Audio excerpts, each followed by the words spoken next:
पौलुस की ओर से जो परमेश्वर की इच्छा से मसीह यीशु का प्रेरित है, और भाई तीमुथियुस की ओर से मसीह में उन पवित्र और विश्वासी भाइयों के नाम से जो कुलुस्से में रहते हैं, हमारे पिता परमेश्वर की ओर से तुम्हें अनुग्रह और शांति प्राप्त होती रहे। हम तुम्हारे लिए नित्य प्रार्थना करके अपने प्रभु यीशु मसीह के पिता अर्थात परमेश्वर का धन्यवाद करते हैं, क्योंकि हमने सुना है कि मसीह यीशु पर तुम्हारा विश्वास है और सब पवित्र लोगों से तुम प्रेम रखते हो। उस आशा की हुई वस्तु के कारण जो तुम्हारे लिए स्वर्ग में रखी हुई है, जिसका वर्णन तुम उस सुसमाचार के सत्य वचन में सुन चुके हो, जो तुम्हारे पास पहुंचा है और जैसा जगत में भी फल लाता है और बढ़ता जाता है, वैसे ही जिस दिन में तुमने उसको सुना और सच्चाई से परमेश्वर का अनुग्रह पहचाना है, तुम में भी ऐसे ही करता है। उसी की शिक्षा तुमने हमारे प्रिय सहकर्मी इफ्रास से पाई, जो हमारे लिए मसीह का विश्वास योग्य सेवक है। उसी ने तुम्हारे प्रेम को जो आत्मा में है हम पर प्रकट किया है। इसीलिए जिस दिन से यह सुना है, हम भी तुम्हारे लिए यह प्रार्थना और विनती करना नहीं छोड़ते कि तुम सारे आत्मिक ज्ञान और समझ सहित परमेश्वर की इच्छा की पहचान में परिपूर्ण हो जाओ, ताकि तुम्हारा चाल चलन प्रभु के योग्य हो और वह सब प्रकार से प्रसन्न हो, और तुम में हर एक प्रकार के भले कर्मों का फल लगे और तुम परमेश्वर की पहचान में बढ़ते जाओ, उसकी महिमा की शांति के अनुसार सब प्रकार की सामर्थ्य से बलवंत होते जाओ, यहाँ तक कि आनंद के साथ हर प्रकार से धीरज और सहनशीलता दिखा सको, और पिता का धन्यवाद करते रहो, जिसने हमें इस योग्य बनाना चाहा कि ज्योति में पवित्र लोगों के साथ मिरास में सहभागी हो। उसी ने हमें अंधकार के वश से छुड़ाकर अपने प्रिय पुत्र के राज में प्रवेश कराया, जिसमें हमें छुटकारा अर्थात पापों की क्षमा प्राप्त होती है। वह तो अदृश्य परमेश्वर का प्रतिरूप और सारी सृष्टि में पहलौठा है, क्योंकि उसी में सारी वस्तुओं की सृष्टि हुई, स्वर्ग की हो अथवा पृथ्वी की, देखो या अनदेखी, क्या सिंहासन, क्या प्रभुताएं, क्या प्रधानताएं, क्या अधिकार, सारी वस्तुएं उसी के द्वारा और उसी के लिए सृजी गई हैं। वही वस्तुओं में प्रथम है और सब वस्तुएं उसी में स्थिर रहती हैं। वही देह अर्थात कलीसियाओं का सिर है। वही आदि है और मरे हुओं में से जी उठने वालों में पहलौठे की सब बातों में वही प्रधान ठहरे, क्योंकि पिता की प्रसन्नता इसी में है कि उसमें सारी परिपूर्णता वास करे और उसके क्रूस पर बहे हुए लहू के द्वारा मेल मिलाप करके सब वस्तुओं का उसी के द्वारा से अपने साथ मेल कर ले, चाहे वे पृथ्वी पर की हो चाहे स्वर्ग की हो। तुम जो पहले निकाले हुए थे और बुरे कामों के कारण मन से बैरी थे, उसने अब उसकी शारीरिक देह में मृत्यु के द्वारा तुम्हारा भी मेल कर लिया, ताकि तुम्हें अपने सम्मुख पवित्र और निष्कलंक और निर्दोष बनाकर उपस्थित करे।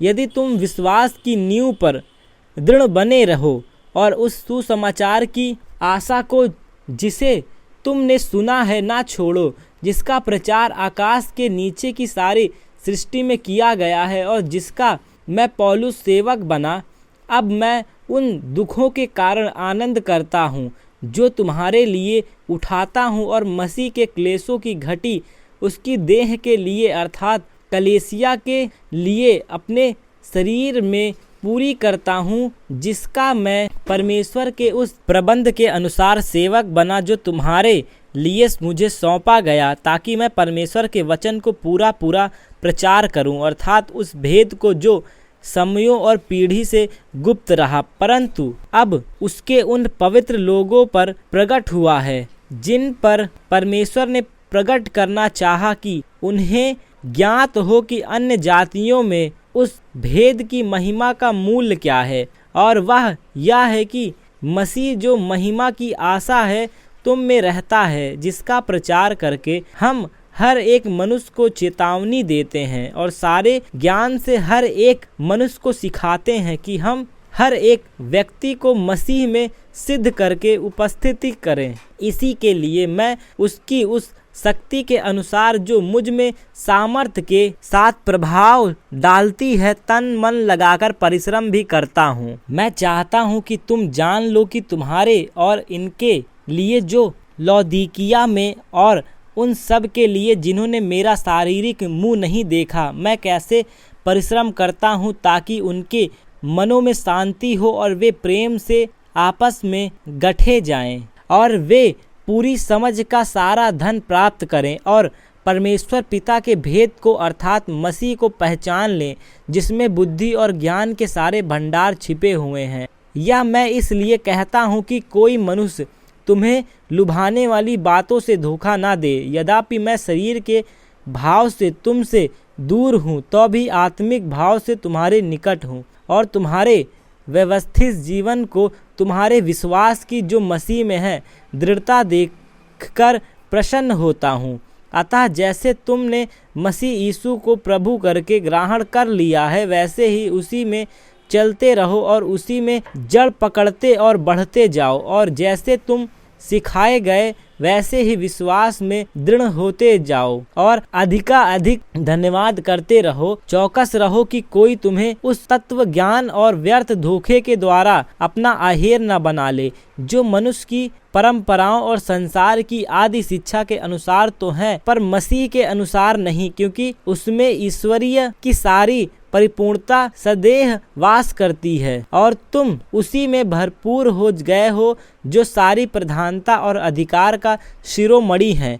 उसी में तुम्हारा ऐसा खतना हुआ कि जो हाथ से नहीं होता अर्थात मसीह का खतना, जिससे शारीरिक देह उतार दी जाती है और उसी के साथ बपतिस्मा में गाड़े गए और उसी में परमेश्वर की सामर्थ्य पर विश्वास करके जिसने उसको मरे हुओं में से जिलाया उसके साथ जी भी उठे।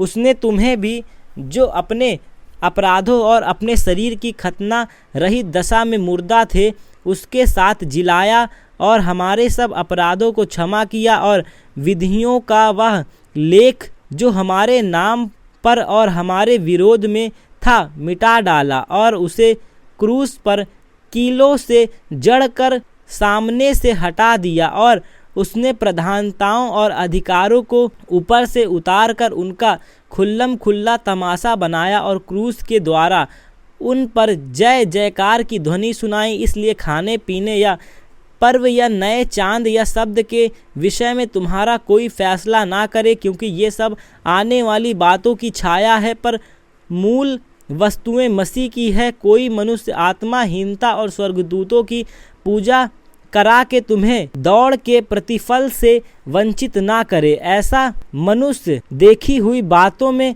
लगा रहता है और अपनी शारीरिक समझ पर व्यर्थ फूलता है और उस शिरोमणि को पकड़े नहीं रहता, जिससे सारी देह जोड़ों और पट्टों के द्वारा पालन पोषण पाकर और एक साथ गठ कर परमेश्वर की ओर से बढ़ती जाती है। जबकि तुम मसीह के साथ संसार की और शिक्षा की ओर से मर गए हो और फिर क्यों उसके समान जो संसार के हैं जीवन बिताते हो। तुम ऐसी विधियों के वश में क्यों रहते हो कि यह ना छूना, उसे ना चखना और उसे ना लगाना, ये सब वस्तुएं काम में लाते लाते नष्ट हो जाएंगी, क्योंकि ये मनुष्यों की आज्ञाओं और शिक्षाओं के अनुसार इन विधियों में अपनी इच्छा के अनुसार गढ़ी हुई भक्ति की रीति और आत्माहीनता और शारीरिक योगाभ्यास के भाव से ज्ञान का नाम तो है, परंतु शारीरिक लालसाओं को रोकने में इनसे कुछ भी लाभ नहीं होता।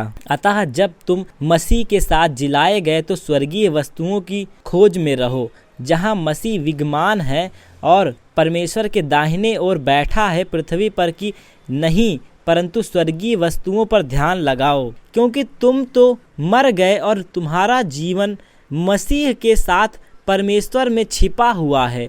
जब मसीह जो हमारा जीवन है प्रकट होगा तब तुम भी उसके साथ महिमा सहित प्रकट किए जाओगे। इसलिए अपने उन अंगों को मार डालो जो पृथ्वी पर हैं, अर्थात व्यभिचार, अशुद्धता, दुष्ट कामना, बुरी लालसा और लोभ को, जो मूर्ति पूजा के बराबर हैं। इन्हीं के कारण परमेश्वर का प्रकोप आज्ञा न मानने वालों पर पड़ता है और तुम भी इन बुराइयों में जीवन बिताते थे तो इन्हीं के अनुसार चलते थे। पर अब तुम भी इन सब को अर्थात क्रोध, रोष, बैर भाव, निंदा और मुंह से गालियां बकना, ये सब बातें छोड़ दो। एक दूसरे से झूठ मत बोलो, क्योंकि तुमने पुराने मनुष्यत्व को उनके कामों समेत उतार डाला है और नए मनुष्यत्व को पहन लिया है, जो अपने सृजनहार के स्वरूप के अनुसार ज्ञान प्राप्त करने के लिए नया बनता जाता है। उसमें ना तो यूनानी और ना यहूदी, ना खतना रहित, ना जंगली, ना स्कूती, ना दास और ना स्वतंत्र, केवल मसीह सब कुछ और सब में है। इसलिए परमेश्वर के चुने हुओं के समान जो पवित्र और प्रिय हैं, बड़ी करुणा और भलाई और दीनता और नम्रता और सहनशीलता धारण करो। और यदि किसी को किसी पर दोष देने का कोई कारण हो तो एक दूसरे की सह लो और एक दूसरे के अपराध क्षमा करो। जैसे प्रभु ने तुम्हारे अपराध क्षमा किए हैं, वैसे ही तुम भी करो। इन सब के ऊपर प्रेम को जो सिद्धांत का कटिबंध है बांध लो। मसीह की शांति, जिसके लिए तुम एक देह होकर बुलाए भी गए हो, तुम्हारे हृदय में राज करे और तुम धन्यवादी बने रहो। मसीह के वचन को अपने हृदय में अधिकाई से बसने दो और सिद्ध ज्ञान सहित एक दूसरे को सिखाओ और चिताओ और अपने मन में अनुग्रह के साथ परमेश्वर के लिए भजन और स्तुति गान और आत्मिक गीत गाओ। वचन में यह काम में जो कुछ भी करो सब प्रभु यीशु के नाम से करो और उसके द्वारा परमेश्वर पिता का धन्यवाद करो। हे पत्नियों, जैसा प्रभु में उचित है वैसे ही अपने पति के अधीन रहो। हे पत्नियों, अपनी पत्नी से प्रेम रखो और उनसे कठोरता न करो। हे बालकों, सब बातों में अपने माता पिता की आज्ञा का पालन करो, क्योंकि प्रभु इससे प्रसन्न होता है। हे बच्चों वाले, अपने बालकों को तंग ना करो, ना हो कि उनका साहस टूट जाए। हे सेवकों, जो शरीर के अनुसार तुम्हारे स्वामी हैं, सब बातों में उनकी आज्ञा का पालन करो, मनुष्यों को प्रसन्न करने वालों के समान दिखाने के लिए नहीं, परंतु मन की सिधाई और परमेश्वर के भय से। जो कुछ तुम करते हो तन मन से करो, यह समझकर कि मनुष्य के लिए नहीं परंतु प्रभु के लिए करते हो, क्योंकि तुम जानते हो कि तुम्हें इसके बदले प्रभु से मिरास मिलेगी। तुम प्रभु मसीह की सेवा करते हो, क्योंकि जो बुरा करता है वह अपनी बुराई का फल पाएगा, वहाँ किसी का पक्षपात नहीं। हे स्वामियों, अपने अपने दासों के साथ न्याय और ठीक ठीक व्यवहार करो, यहाँ समझकर कि स्वर्ग में तुम्हारे भी एक स्वामी है। प्रार्थना में लगे रहो और धन्यवाद के साथ उसमें जागृत रहो और उसके साथ ही हमारे लिए भी प्रार्थना करते रहो कि परमेश्वर हमारे लिए वचन सुनाने का ऐसा द्वार खोल दे कि हम मसीह के उस भेद का वर्णन कर सकें जिसके कारण मैं कैद में हूँ, और उसे ऐसा प्रकट करूँ जैसे मुझे करना उचित है। अवसर को बहुमूल्य समझकर बाहर वालों के साथ बुद्धिमानी से व्यवहार करो। तुम्हारा वचन सदा अनुग्रह सहित और सलोना हो कि तुम्हें हर एक मनुष्य को उचित रीति से उत्तर देना आ जाए। प्रिय भाई और विश्वास योग्य सेवक तुखिकुस, जो प्रभु में मेरा सहकर्मी है, मेरी सब बातें तुम्हें बता देगा। उसे मैंने इसलिए तुम्हारे पास भेजा है कि तुम्हें हमारी दशा मालूम हो जाए और वह तुम्हारे हृदय को शांति दे। उसके साथ मैंने उनेसिमुस को भी भेजा है, जो विश्वास योग्य और प्रिय भाई और तुम ही में से है। ये तुम्हें यहाँ की सारी बातें बता देंगे। अरिस्तर्खुस, जो मेरे साथ कैदी था, और मरकुस, जो बरनबास का भाई लगता है, जिसके विषय में तुमने आज्ञा पाई कि यदि वह तुम्हारे पास आए तो उससे अच्छी तरह व्यवहार करना, और यीशु जो युस्तुस कहलाता है, तुम्हें नमस्कार करते हैं। खतना किए हुए लोगों में से केवल ये ही परमेश्वर के राज के लिए मेरे सहकर्मी और मेरी शांति का कारण रहे। इपफ्रास, जो तुम में से है और मसीह यीशु का दास है, तुम्हें नमस्कार करता है और सदा तुम्हारे लिए प्रार्थना में प्रयत्न करता है ताकि तुम सिद्ध होकर पूर्ण विश्वास के साथ परमेश्वर की इच्छा पर स्थिर रहो। मैं उसका गवाह हूँ कि वह तुम्हारे लिए और लौदीकिया और हियरापुलिस वालों के लिए बड़ा परिश्रम करता है। प्रिय वैद लूका और दिमाश का तुम्हें नमस्कार। लौदीकिया के भाइयों को और नुम्फास और उनके घर की कलीसियाओं को नमस्कार। जब यह पत्र तुम्हारे यहाँ पढ़ लिया जाएगा तो ऐसा करना कि लौदीकिया की कलीसिया में भी पढ़ा जाए, और वह पत्र जो लौदीकिया से आए उसे तुम भी पढ़ना, और अर्खिप्पुस से कहना कि जो सेवा प्रभु में तुम्हें सौंपी गई है उसे सावधानी के साथ पूरी करना। मुझ पौलुस का अपने हाथ से लिखा हुआ नमस्कार। मेरी जंजीरों को स्मरण रखना। तुम पर अनुग्रह होता रहे। आमीन।